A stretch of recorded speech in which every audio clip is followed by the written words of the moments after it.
Hey everybody, welcome back to another episode of Elephant Exposed. I am your host, CJ Jones, and we going to talk about an elephant in our government. So without further ado, here we go, and let's go ahead and get it done.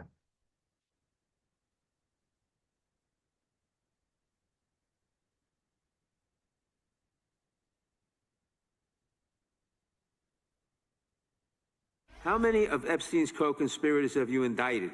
How many perpetrators are you even investigating?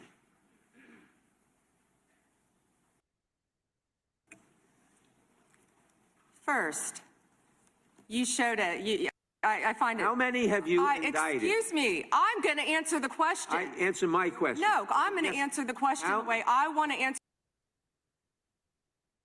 the question. No, Your you're going to answer theatrics the are question the way I ridiculous. asked it. You can let her filibuster all day long, but not on our watch. Reclaim Not it? on our time. No way. Reclaim And I it? told you about that, Attorney General, before you started. You don't tell me. Yeah, oh, I anything, did tell you because we washed saw up what you did in the loser Senate. Lawyer, not even a lawyer. I'm going to teach you the rules again. You're the Attorney General of the United States. We have rules obsessed here. with him. You're the Attorney General of the United States. With And the rules. Obsessed with Donald Trump. You No. have Trump derangement syndrome. That's just one of the many contentious exchanges yesterday. It's just childlike. I've got to say, there was an Atlantic piece a couple weeks ago asking what happened to to Pam Bondi. I mean, a lot of people in Florida that worked with her liked her very much, that respected her. And this Atlantic piece really goes through all of it. And we're going to get to just the humiliation that she allowed herself to be a part of yesterday. Just really one of the saddest, most pitiful, just cringe-inducing performances in Capitol Hill history. Have been around for quite a while, but old friends of Pam Bondi's, and I've known Pam for a very long time. As one person said, who said they knew and loved Pam Bondi, said to a reporter, you know, we're all asking what the F happened to Pam. There's another one who said she's tried to forgive her. She's tried to look past it. She's tried. And her quote is, she went cheap for power. Was it worth it, Pam? She went cheap for power. Was it worth it? So, an elephant that I want to expose here is we all, I believe, start out somewhere in a genuine spot, all of us. And then somehow along the way, we come across that crossroad. And that crossroad, at that crossroad, you are given a choice. Stay loyal, pretty much stay broke, or small, or cross over and sell your soul. So obviously, we are seeing people's choices. The Bible says we will know them by the fruits, and the fruit or non-show of the fruit is what we're starting to see with certain people in power. Let's continue. Was it really worth it? And yesterday was just the low light of it was when she was being asked. There's so many. There's so many, but for me, and I think for a lot of observers, the low light was she was asked, are you going to start protecting these women who were raped as young girls? Are you going to start arresting the men, the powerful and rich men who you're protecting right now, who raped these young girls? And she responded by saying, didn't talk about the raped girls, didn't talk about the rich and powerful men who were evading justice because of her and because of this administration. She said, what we really should be talking about, not the raped girls, not the rich and powerful men, but what we should really be talking about is the Dow Industrial. You cannot make that up. That is so. Now, if you're like me, well, actually, I watched it live. So, yeah, my response was almost just like my man right here to the far right of our two anchors at MS Now. Yeah, my reaction was like that too, because I'm thinking like how everybody else is thinking. We're just watching this from a human standpoint. And your ultimate reaction, your ultimate response is we shouldn't even be talking about nothing except for what the market looks like and how Trump needs to be praised for the market. What? So, yeah, I get that reaction. I'm going to bring it back just a little bit. What we should really be talking about is the Dow Industrial. You cannot make that up. That is so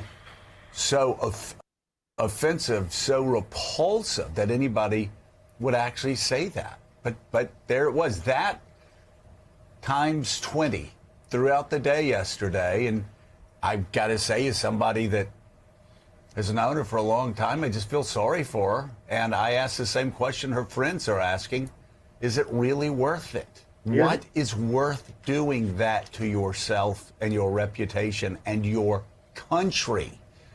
And this, Willie, of course, comes on the heels of her. And this is one of those Rubicon moments that we have every day. But here's another Rubicon moment. Yeah. Trying to charge 6 United States senators for exercising their First Amendment rights and simply restating military law, simply restating what Pete Hegseth had said. Okay. Yeah. So I'm going to go ahead and pause it right there, guys. But in my humble opinion, and this is an opinion,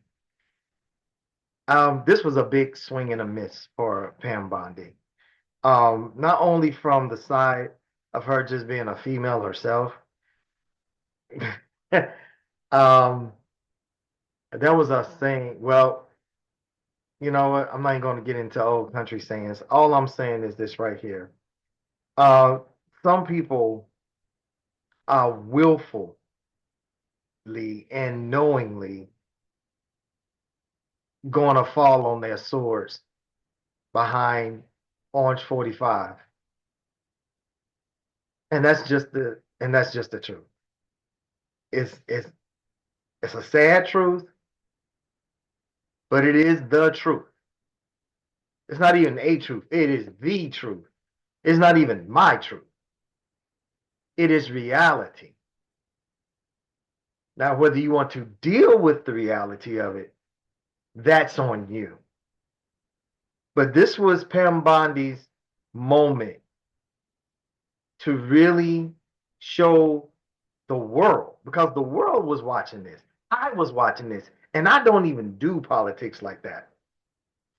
But I do it, just to stay aware. And I watch all platforms because I don't really care for red or blue. That's why I'm purple. So, and to watch them go back and forth and do like polar reactions, and then one takes an idea from the other and everything, and it's all performative. But there is something that you can take from all that, because whether you are way to the right or way to the left, there's a thing called the middle. And it makes you more objective. This should not have even been a left or right or left or red or blue. There is a thing called bipartisan or nonpartisan. Either way you say it, some things just simply, it's just, we should have been protecting these victims, these survivors, period. Seeking justice for these people, period. Flat out, law, partisanship to the side, man. These individuals did not ask for this, for them to be taken advantage of. These people did not want to be ran through, misused, abused, and then tossed to the side like trash, and then made to live uh, such a such a life of shame and being undervalued. They didn't ask for this, and we should have more humanity than what was shown by our United States Attorney General Pam Bondi. But guys, y'all let me know what you think. Um, I think that this particular display of coldness, of non-empathy, speaks volumes as to what this administration really do think about people, period. And don't get it twisted. Pam Bondi really represented her leadership, and her leadership being Orange 45 and what they all stand for. So it was very reflective. It was definitely, it was nothing shocking, but it was very much on brand. However, that's going to be it. That's all I have for you. What do you guys think? Let's put it in the comments. Don't forget to hit that like, share, and subscribe button. And I'll see you soon, guys. Y'all take care.